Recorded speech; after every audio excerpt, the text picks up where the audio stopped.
Синоќа, во 2 часот пополноќ, во швајцарското село Рути, убиен е 51-годишниот Ис Трефи, за кого се тврдеше дека убиецот на стружанецот Дилавер Бојко Леку, кој важеше за некроничен крал на проституцијата на Балканот. Како што информираат швајцарските медиуми, Ис Трефи, кој некој бил собственик на ресторан во ова село, бил усмртен со неколку куршуми кои биле испукани преку прозорците од правец на улицата. Од страна на полицијата биле пронајдени 6 чаури. Сосед на убиениот, во изјава за тамошните медиуми, вели дека е во шок од она што се случило, велејќи дека изутрината сватил што точно било во текот на ноќта додека спиел. Јас дознав дека имало истрели во текот на ноќта додека спиев. Дури утрината само сватив што точно се случило.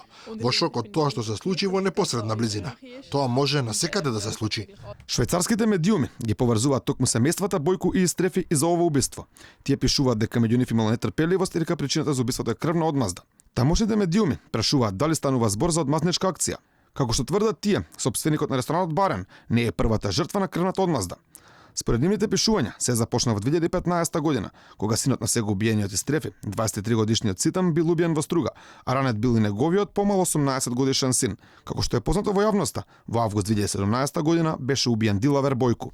Веднаш по убиството на Леку, низ македонските медиуми, се пишуваше дека познавачите на состојбите во струшкото подземје кажале дека било прашање на ден кога некој од фамилијата Ис Трефи ќе излезе пред Бојко и ќе го застрела во чело. Уште од тогаш се тврдеше дека мотив за убиството е крвна одмазда. По овој крвав чин, убиецот се даде во бегство, а полицијата никако не успеваше да му влезе во трага.